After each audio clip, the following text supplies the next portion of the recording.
And then mga idol, sa pagdi-design mga idol ay kailangan natin na ng mas mahabang blind rivet po.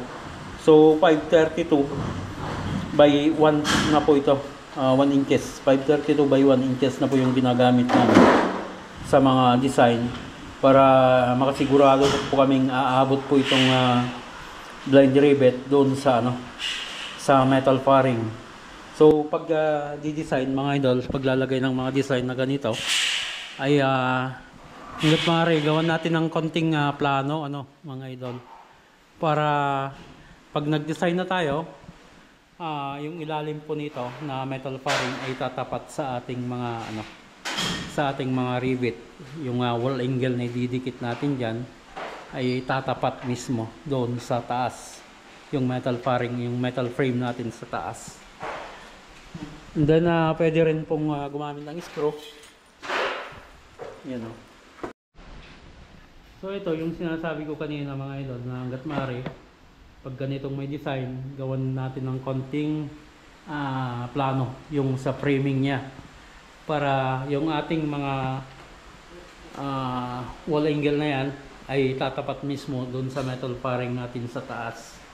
Tulad po nito, nakatapat po yan yung frame namin para mas matibay po yung kapit niya.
Yun mga idol, so isang mapagpalang araw po sa ating lahat mga idol, at sana po lahat po ng naabot ng ating video mga idol ay nasa ligtas pong kalagayan po, at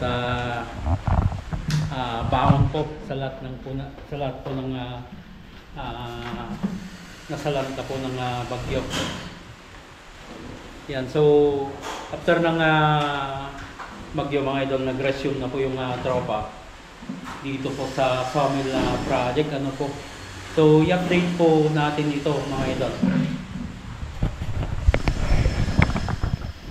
Yan, living area at saka kitchen po ito. Ayun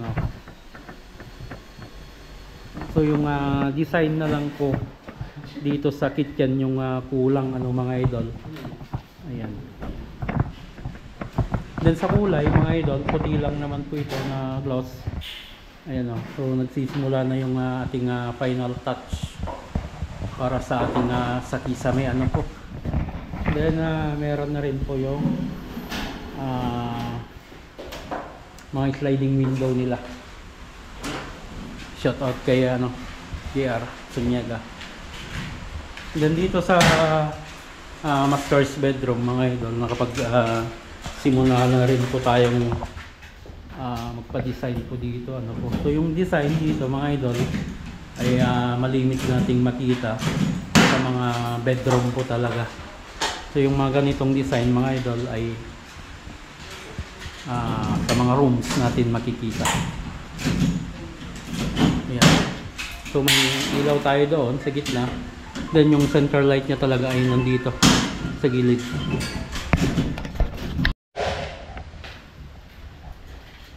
And then dito sa walk-in closet mga idol ay na rin po na nilagay natin dito, medyo madilim po, PVC. Ganun din po dito sa may CR, PVC din po yan. So combination po ng mahogany saka puti yung kulay po natin dito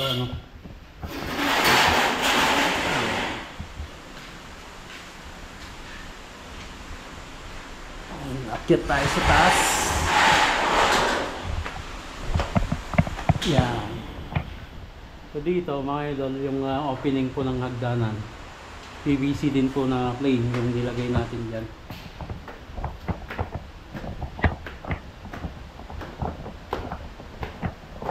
Ayan o. Ganda na. And then dito mga idol, sa may pin light natin, may babaks tayo dyan. Magdadrop tayo ng 2 inches by 0.40. 0.40 po yung lapad na gagawin namin dito.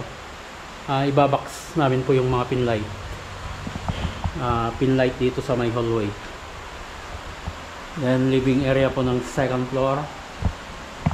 You know, may design din tayo sa gitna mga idol.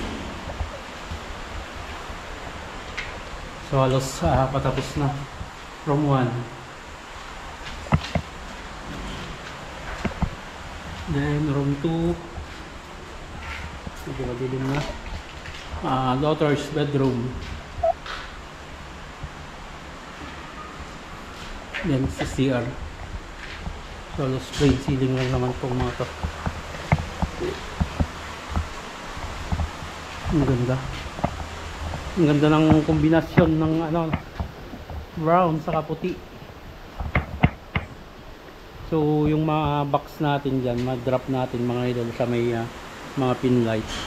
Ayan po yung magiging highlight po nito, para hindi po pure brown. And then dito sa gitna mga idol, katulad ng sinabi ko kanina, meron po tayo dito na design sa gitna niya. So mga idol, halos yung hindi na lang natin natatapos dito ay yung sa mga design po ng living area ng second floor, saka ng kitchen. Then yung mga box natin dito na madali lang naman yung gawin. Sa pintura naman mga idol ay halos matapos na ni Boss Nathan. Mga boss, labit-labit na yung pintura. Makalipat na sa kabilang project. May lilipatan, huwag kang mag-alala.